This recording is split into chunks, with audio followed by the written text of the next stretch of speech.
প্রিয় ভিউয়ার্স, হৃদয়ে বসবাস চ্যানেলের পক্ষ থেকে সবাইকে শুভেচ্ছা। বিশ্বের বড় জাহাজের নাম শুনলে প্রথমে আমাদের মাথায় আসে টাইটানিকের কথা। তবে সেটি ছিল অতীত। বর্তমানে সাগরে ভাসছে টাইটানিকের চেয়েও 5 গুণ বড় বিলাসবহুল জাহাজ, যেটি কিনা 4টি ফুটবল খেলার মাঠের সমান, যার নাম ওয়াসিস অব দ্য সিস। আজ জানবো সেই সম্পর্কে। 22 তলা বিশিষ্ট এই বিলাসবহুল জাহাজটিতে রয়েছে 16টি ডেক এবং 2700টি বিলাসবহুল রুম। জাহাজটিতে একসাথে 6300 যাত্রী ধারণ করতে পারে। জাহাজটি নির্মাণ করতে খরচ হয় প্রায় $1.5 বিলিয়ন এবং নির্মাণ করতে সময় লাগে 3.5 বছর। জাহাজটির ওজন 2,25,282 টন। 71টি দেশের 2400 জন ক্রু নিয়োজিত রয়েছে এই জাহাজ পরিচালনায়। দিনরাত 24 ঘন্টা ক্রুরা যাত্রী সেবায় বিভিন্ন কাজ করে থাকে। শুধু জানালার কাছে জমে থাকা নোনা জল পরিষ্কার করার জন্য রয়েছে ডজনখানেক ক্রু ও 18টি রোবট।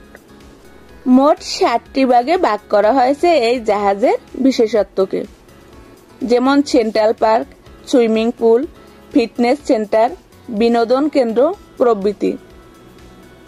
বিশ্বের প্রথম ভাসমান উদ্যানটি এই জাহাজে অবস্থিত, যেখানে 12,000 গাছের চারা ও 65টি গাছ রয়েছে।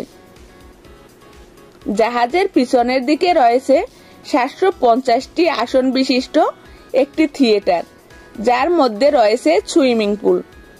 মজার ব্যাপার হচ্ছে, জাহাজের এই জায়গাটি দিনে ব্যবহার করা হয় সুইমিং পুল হিসেবে, অথচ রাতে ব্যবহার করা হয় সাগরের একটি থিয়েটার হিসেবে।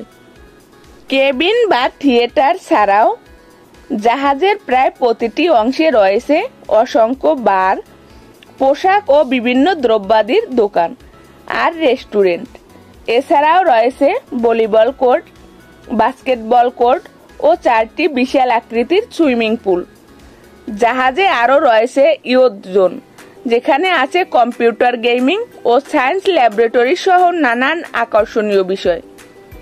থিম পার্ক এবং বাচ্চাদের জন্য বিশেষ নার্সারি ও খেলাধুলার স্থান।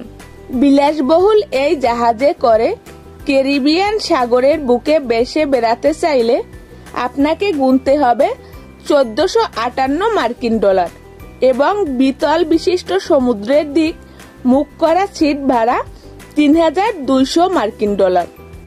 মোট 9 রাত ও 9 দিন উত্তর ক্যারিবিয়ান সাগরের বুকে আপনি এই জাহাজে ঘুরে বেড়াতে পারবেন। তবে এই জাহাজের যাত্রী হতে হলে আপনাকে 2 বছর আগে বুকিং দিতে হবে। ইন্টেনসিভ কেয়ার ইউনিট সহ মোট 3 জন ডাক্তার আছে। ইন্টেনসিভ কেয়ার ইউনিটে একজন মানুষের যাবতীয় চিকিৎসা ব্যবস্থা রয়েছে। বিশেষ প্রয়োজনে জাহাজের ডাক্তার এবং ক্যাপ্টেনকে জাহাজের দিক পরিবর্তন করে নিকটস্থ বন্দরে নেওয়ার ক্ষমতা দেয়া আছে। এমনকি রোগীকে হেলিকপ্টারে করে স্থানান্তর করার সুব্যবস্থা রয়েছে। বন্ধুরা, আজ এ পর্যন্তই। আমাদের ভিডিওটি কেমন লাগলো তা কমেন্ট করে জানাতে ভুলবেন না। আরও এমন নতুন নতুন ভিডিও পেতে আমাদের চ্যানেলটি সাবস্ক্রাইব করে আমাদের সাথেই থাকুন। এতক্ষণ আমাদের ভিডিওটি মনোযোগ সহকারে দেখার জন্য সকলকে আন্তরিকভাবে ধন্যবাদ।